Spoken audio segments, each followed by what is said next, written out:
Kirby! The pink puff of pollo has been making his rounds for nearly, well, actually, 25 years by this point. He just has so many games, a lot of them perfectly tailored for an easygoing, beginner-friendly platforming experience. But like any other series with such a grand history, there had to be a start somewhere, and Kirby got his start with the game Kirby's Dream Land. Released by HAL Laboratory and directed by the main man himself, Masahiro Sakurai, Kirby's Dream Land was developed and released in 1992 for the original Game Boy. It kickstarted a franchise that runs to this day and has become a big juggernaut IP for the Big N.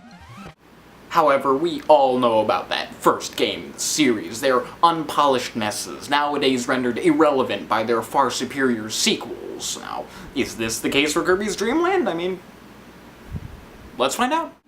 By the way, for those of you wondering just how I'm recording this, I'm utilizing the port on Kirby's Dream Collection released in 2012 to commemorate the Puffy Glutton's 20th anniversary. It comes with a whole bunch of content, so maybe I'll give it all a look eventually. But for now, Kirby's Dream Land. This game, like many of its platformer brethren, has a story about as deep as a puddle. The villainous King Dedede has stolen all the food in the world of Dreamland. However, before the residents can starve as a result of the gluttonous king, the hero Kirby comes along and journeys across 4 areas to reach the tyrant's castle and save the realm's food supply. So, yeah. Not all that in depth, but what'd you expect? It's a platformer on the original Game Boy, and I've said it before, a platformer story could be a heart-wrenching feels trip or as flat as cardboard. If the gameplay is good, that's really all that matters to me in the end. On that note, how about the graphics? This is a game on the original Game Boy, so the color palette is pretty limited. The rainbow of colors that make up Dreamland are gray, black, gray, white, gray, and a slightly lighter gray. This does nothing to alleviate the bland and forgettable design of, well, pretty much everything. The environments are simple and boring, with the enemies being too basic to be all that memorable. Pretty much everything, aside from the series staples, you know, Kirby, Dedede, Waddle Dee, Wispy Woods, etc., is, to say the least, forgettable. The music, though, has a consistently happy and bouncy tone to it, leaving an OST that has a bunch of memorable tunes, but unfortunately leaves a few ones here and there. At the very least, none of them are ear-grating. This applies for the sound effects as well. They serve their job well enough and never get in the way of the gameplay. Nothing more, nothing less. But graphics and sound don't make a game. It is, after all, an interactive form of media, so how'd that gameplay turn out? Pressing left and right on the D-pad sends Kirby left and right respectively, with down serving as a duck, A serving as a jump, and B serving as Kirby's attack. Here is where Kirby begins to differentiate himself a bit though. Kirby attacks by inhaling his enemies. Once inhaled, they can be spat out as a decently large projectile to hit other foes. Kirby can also puff himself up by pressing up while in mid-air.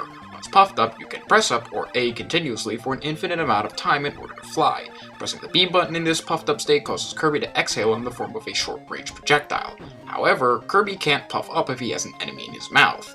There's also this dive maneuver, which is probably in the running for the absolute worst, most useless attack in the entirety of video games. It requires Kirby to fall a bit before it activates, and since many of the levels are horizontal scrolling or require Kirby to climb upwards, it's a wonder why this thing was even implemented. While the controls separate Kirby from the crowd, the level design is among the most boring that you can find. Seriously, a lot of it's just a horizontally scrolling hallway or a vertically scrolling shaft, with environmental obstacles being incredibly rare, and even when they do show up, Kirby's ability to fly makes them...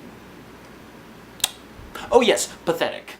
Even the enemies in the standard game prove to be of little challenge, since Kirby's inhale makes short work of nearly all of them. Although the Scarfies can be a chore to deal with since they're not only immune to the inhale, but also explode upon defeat, meaning you can't take them out in close range.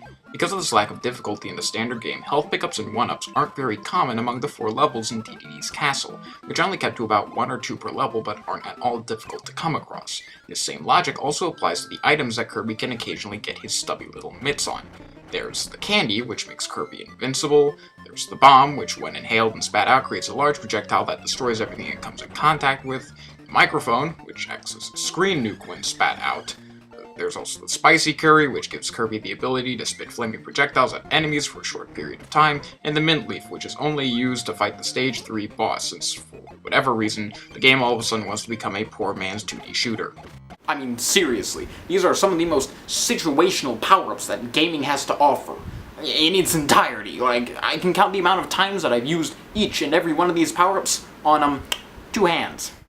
So, what do you get for running through the game? Actually, there is a reason to complete it. Once you beat King Dedede and make it through the credits, you'll be given a code that you can enter on the title screen. Inputting this code at the beginning of the game shall trigger Extra Game. Basically, it's the usual game except replace the comfortable beginner-friendly pace with annoying as balls enemy placement and the tiniest of enemies bulldozing through Kirby's health. This mode isn't unbeatable per se, it's just aggravating to no end. It reeks of trial and error, a lot of which stems from Kirby's limited moveset and slow movement options being no match for the countless enemies who whiz across the screen at Mach speed.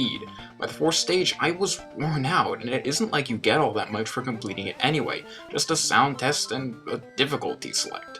So you know what I did? I went back to the game selection screen, and then went to Kirby Superstar, because one of the games that this collection within a collection is Spring Breeze, a remake of Kirby's Dream Land, and without a doubt the definitive way to play the game.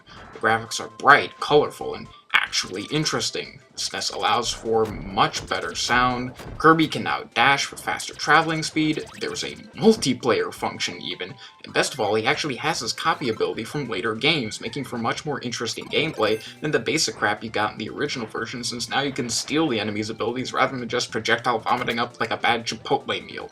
Sure, it is shorter, omitting Castle Lololo, swapping out the airship boss with Lololo and La La La, and forgoing the extra game in difficulty-altering mode, but I find that as a whole, this is a much better experience.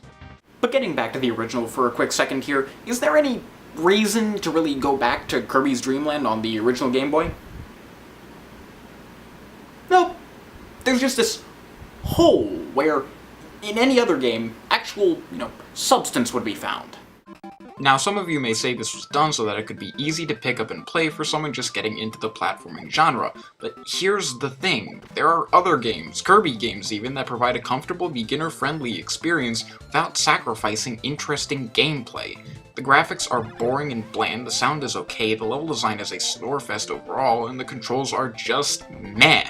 I mean, if this weren't a Kirby game, the first Kirby game in the franchise, yeah, I don't think anyone else could care less about it. And I'm an advocate for playing any game series' first game. I mean, I think that people should play Earthbound Beginnings, Sonic 1, or Mario 1, or Crash 1, or...